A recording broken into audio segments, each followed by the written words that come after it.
que no me encaja bien en el que te dice de niños, de mi pareja seguramente, y es la aceptación de la desigualdad, no es algo con lo que no puedo. No sé, es como que no puedo aceptarlo, ¿no? Me parece es todo perfecto, pero ahí encaja algo de decir, no soy capaz de hacerlo, de trascender eso, de aceptar que hay gente que, bueno, pues se van a morir de hambre, porque de alguna forma también pienso que tenemos una responsabilidad espiritual, pero también política, ¿no? De no aceptar situaciones. Entonces, yo estoy de acuerdo contigo, es decir, yo no acepto la desigualdad.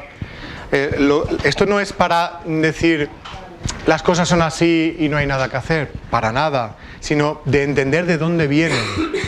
Vienen del egoísmo del ser humano, y mientras el ser humano siga actuando egoístamente, existirá la desigualdad.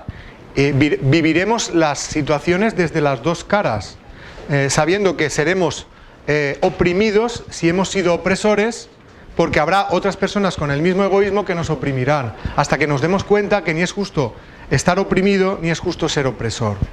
Y lamentablemente el ser humano parece que hasta que no lo vive en carne propia no quiere tomar conciencia. Pero lógicamente en el momento en que los seres humanos queramos que eso desaparezca del mundo y nos pongamos manos a la obra, todo eso desaparecerá. No tenemos que dejar que las cosas sigan como están, pero también tenemos que entender que una única persona no puede cambiar el mundo.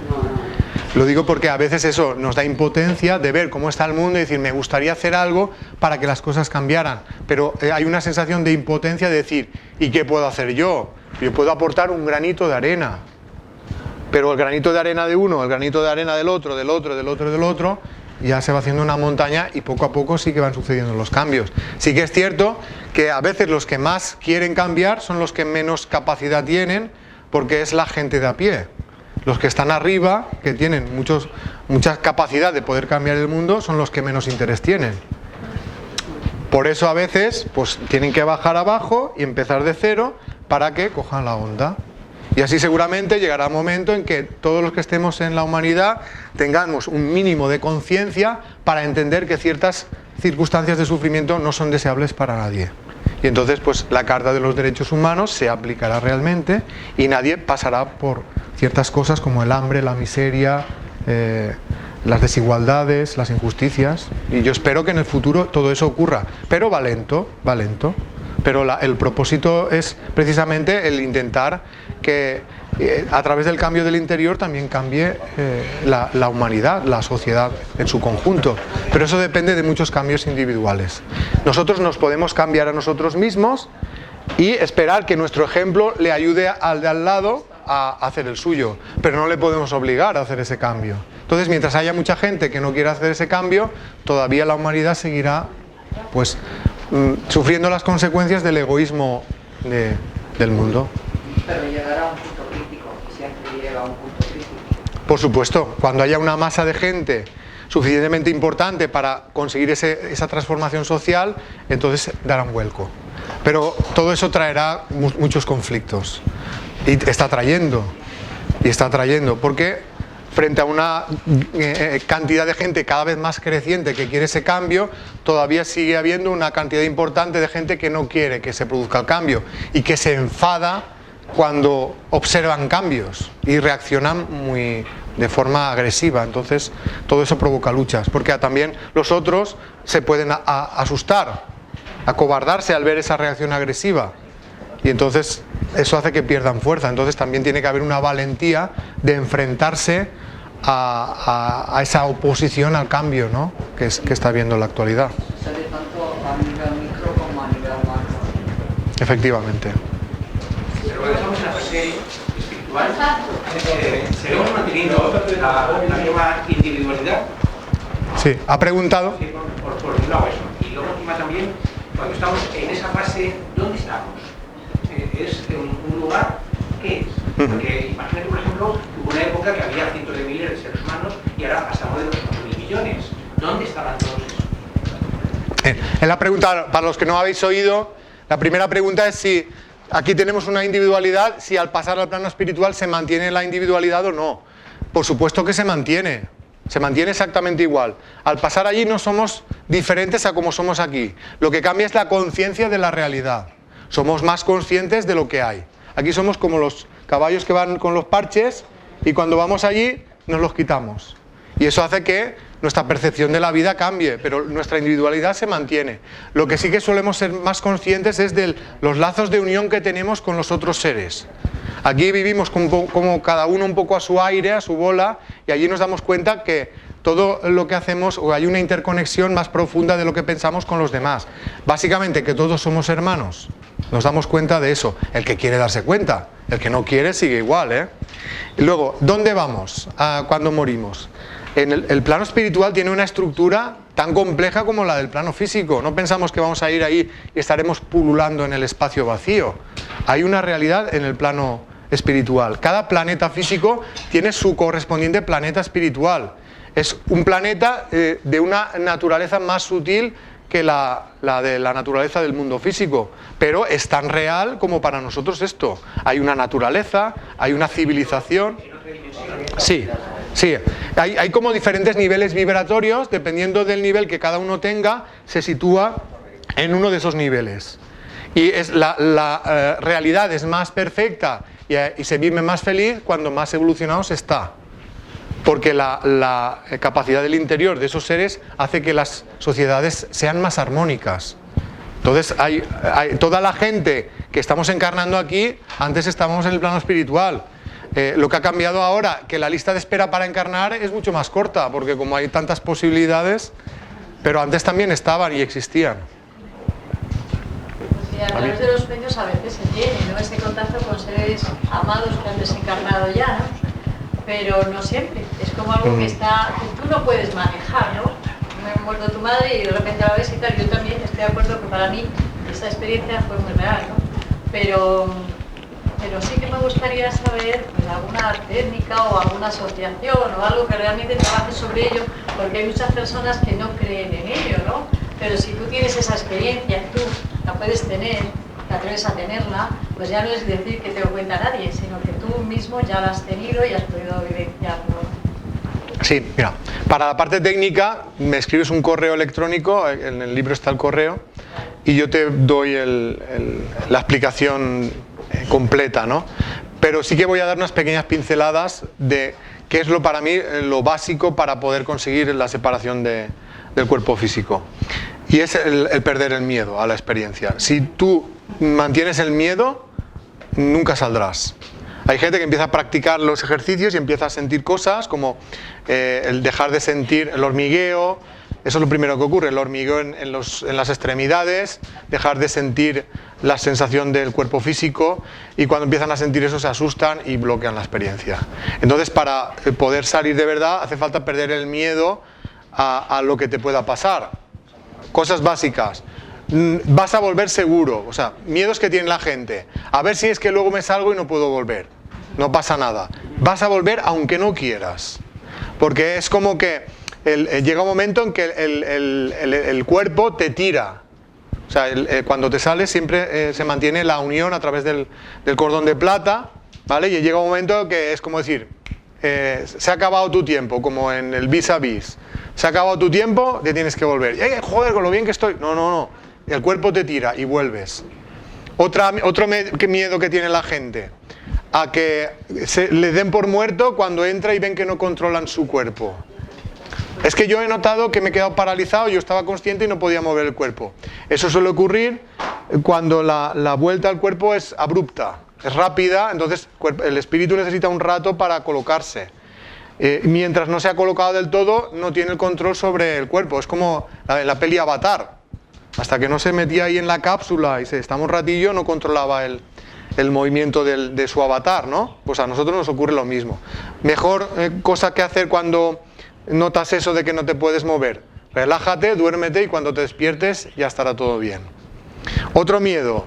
A ver si salgo y me pilla un espíritu maligno y me hace daño. Es verdad, hay gente que lo piensa. Hay que pensar que cuando nosotros salimos lo que tenemos que intentar es que sea por un propósito positivo. Si lo hacemos por un propósito positivo, nada malo nos va a pasar. Primero porque tenemos ayuda del plano espiritual, no vamos solos. Aunque nos veamos solos, siempre tenemos una protección. Y esa protección evita que nos pase nada. Aunque haya gente que pueda haber ido al bajo astral a ver lo que hay, no le va a pasar nada. Ha ido a aprender que eso también existe, pero no a que los espíritus lo cojan y le atormenten. Cuando pasan esas cosas es porque algo en tu vida, o sea, gente que tiene pesadillas con espíritus, es porque algo en tu vida no va bien y eso te hace despertar los miedos y el miedo pues despierta pues ese tipo de vivencias. Pero no te va a pasar nada. Simplemente, cuando una persona no está preparada para viajar astralmente, no sale. Esa es la mejor protección que puede haber. Yo es que no estoy preparado. Pues no pasa nada, si no estás preparado no saldrás. Si estás preparado saldrás, y si estás preparado nada malo te va a pasar. Aunque puedas vivir pues experiencias que a lo mejor no te esperabas. Y más o menos esos son los miedos que hay que superar para conseguirlo. Ser muy perseverante, porque eso no se consigue de hoy para mañana. Hay que ser muy perseverante. Si lo haces para pasar el rato, seguramente no saldrás nunca. Quiero decir que esto no es como hacer puenting o cosas así, que se hace por un entretenimiento. Se hace porque tú crees que eso te va a ayudar en tu día a día a ser mejor persona.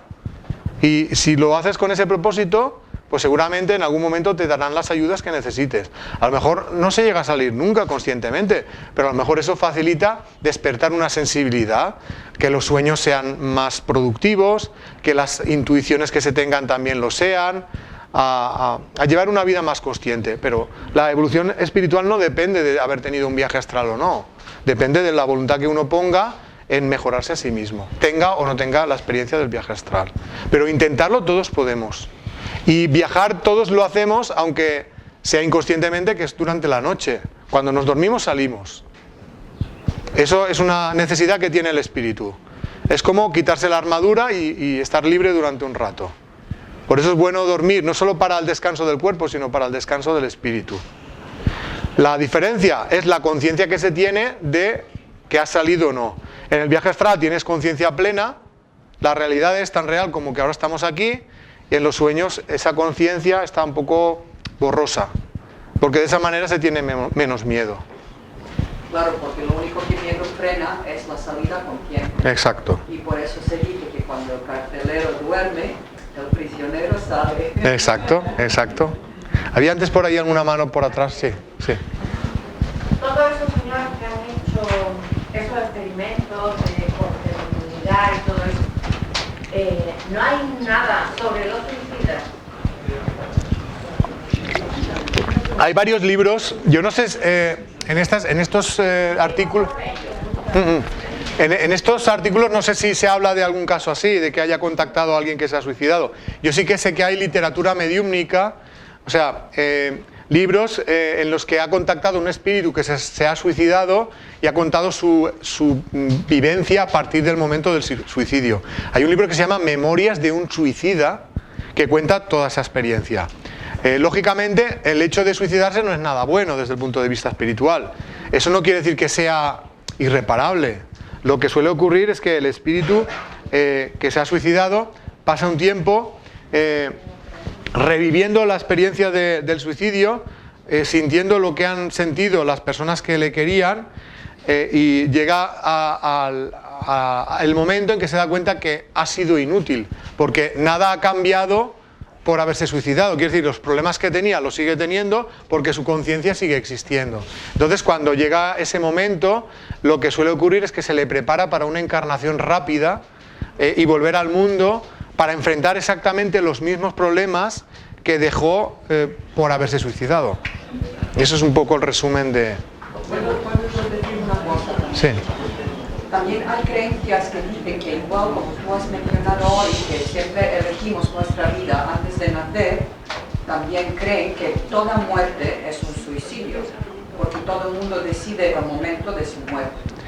Ya, pero hay una diferencia. Por lo tanto, también es un suicidio. No, desde mi punto de vista la diferencia es que sí que es cierto que antes de nacer elegimos más o menos el periodo de vida que vamos a vivir, más o menos para que nos dé tiempo a enfrentar las pruebas que queremos, y cuando llegue ese momento nos vamos, pero el suicida se va antes de que llegue ese momento. O sea, anticipa su muerte por desesperación, porque cree que no puede enfrentar los problemas de la vida, cada uno el motivo que sea, pero se anticipa ese momento, y ese es lo que es... Según lo valoramos nosotros. Según yo... ¿Me entiendes? Yo la información que tengo es esa, y en la que yo creo es esa. Cada uno puede creer en lo que quiera. Entonces, la información que han transmitido los espíritus que han tenido estas experiencias ha sido que el suicidio, desde el punto de vista espiritual, es un acto inútil y que tienen que volver a enfrentar las pruebas que han dejado por superar. Es como un examen no presentado. Tú vas al examen y dices, no me lo sé, no lo presento. No te pueden aprobar, lógicamente. Si hubieras presentado algo, te podrían valorar lo que has presentado, pero si te retiras antes, tienes que volver a empezar de nuevo. Por ejemplo, en el Japón antiguo se consideraba un ritual y era un acto de honor, sublime, vamos. Para mí es una concepción equivocada totalmente. Es una forma de entender el honor equivocada. Me imagino que ya no es así, pero en la antigüedad sí. Hay muchas cosas de las tradiciones que para mí desde el punto de vista espiritual están equivocadas, y esa es una de ellas. El quitarse la vida no es nada honroso, es todo lo contrario. Para mí es un acto cobarde, porque te estás intentando escaquear de las consecuencias de tus actos. Pero la intención también tiene su... Por supuesto. Si la intención no es ser cobarde, sino al contrario, ser más honorable, entonces me imagino que cambiará. La intención, por supuesto, se tiene en cuenta. Pero es una creencia equivocada. Entonces, cuando se pasa al plano espiritual, uno se da cuenta de que realmente ha hecho cosas equivocadamente. Es como, por ejemplo, el tema de la deserción en los ejércitos, ¿vale? La gente, se nos ha intentado transmitir la idea de que el que deserta del ejército es el cobarde. Para mí es el valiente. ¿Por qué? Porque está decidiendo oponerse a todos para no matar a nadie. Quiere preservar la vida, la suya y la de los demás. Sin embargo, de cara a la galería, se les tacha de cobardes. Espiritualmente son los valientes. Porque ¿qué le pasa a un desertor? Si lo pillan, lo matan. Y los de su propio bando. No te lo pierdas. Y los otros también, si lo pillan. Pero bueno, en general que sean los de tu propio bando los que te quieran matar, es muy triste. Pero eso es un ejemplo que realmente, o sea, a las guerras la mayoría de gente no quiere ir. Y se han tenido que inventar un sistema para que muchos vayan creyendo que hacen un bien. Que si salvar a tu país, que si defender la libertad y cosas así. Pero la mayoría de gente que va a la guerra no quiere ir a la guerra. Porque tienen miedo a que les maten y también porque su conciencia les dice que matar no es nada bueno. Manera de obligarles, comiéndoles la cabeza con el tema del honor, la valentía y todo esto, y luego las represalias de si no haces esto, lo que te va a pasar. Y esa es la realidad.